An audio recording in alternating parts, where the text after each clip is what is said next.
Hello YouTube, this is Snakeaholic Anonymous, and this is going to be how to take care of a ball python. I already have one of these videos up, but I've been getting a lot of comments on my last care video about how inaccurate it was, which it really was, because I only had the ball python for about a month when I made that video.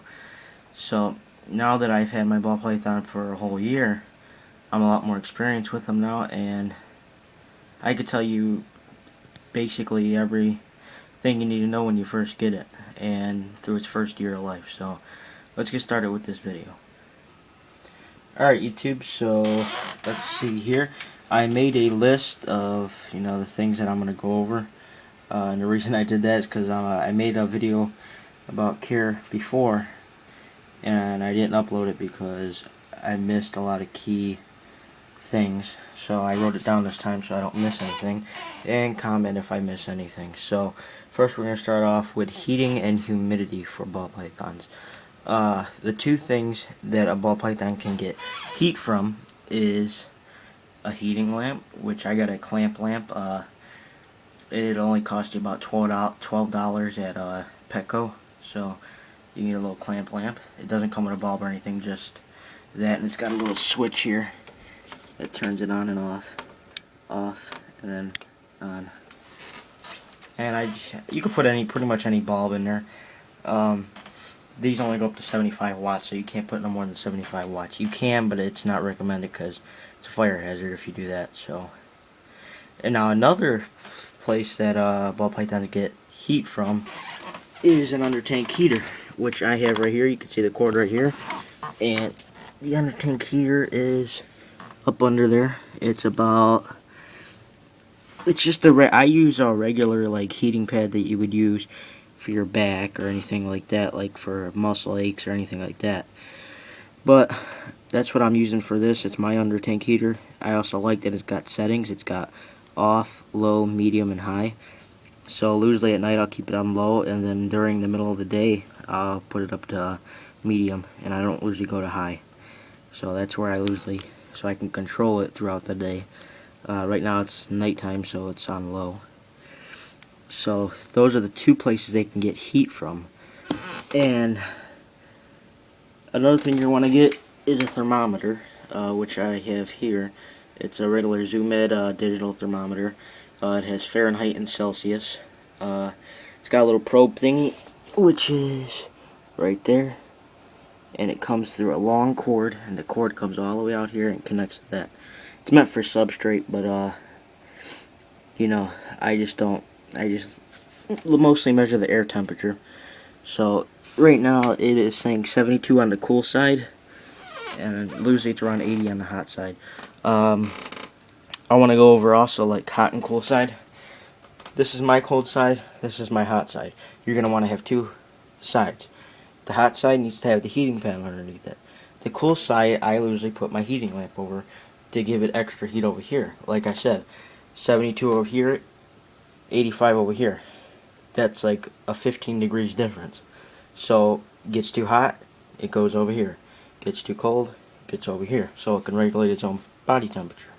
And that's usually how they do it.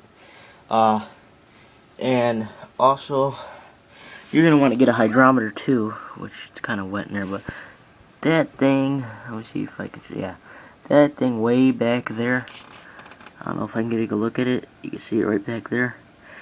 You're going to want to get one of those. It's just a regular circle hydrometer from Exoterra. It only costs about $3.99 at the max.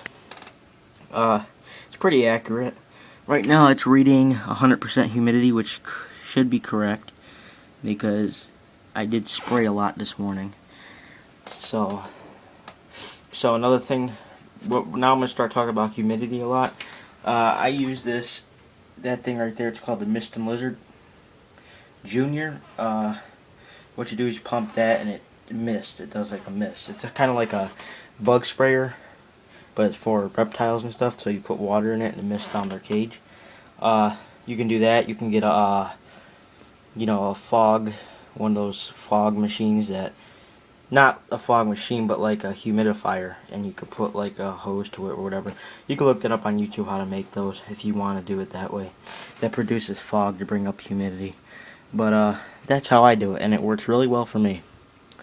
So let's see what else I should go over. Hides. You're gonna want one hide on the cool side, which is that half log hide over there. If I can get a good look, yeah, that half log hide right there. And then I got a hide on the hot side, which is this, which actually my ball python is on top of. That's him right there. And that's his head. See if I can get it from down there. Yeah. So I got two hides, one on the hot side and one on the cool side. Cool side, put it all the way to the corner, whatever you want to do. That's where I usually keep it, as far to the cool side as I can get it. And you want the hot side one right over top of the heating pad. With me, I don't really put it over top of the heating pad because I don't know what it is with my snake, but it really likes to be in the cold. For some reason, it's usually always over here on the cool side. And if I kick up that right there to medium, and as you can see right now, it's on top of its hide. I don't know if it's overheated or what, so he does do that, goes on top of the hide, whatever he wants to do. You know, I'm fine with whatever he wants to do.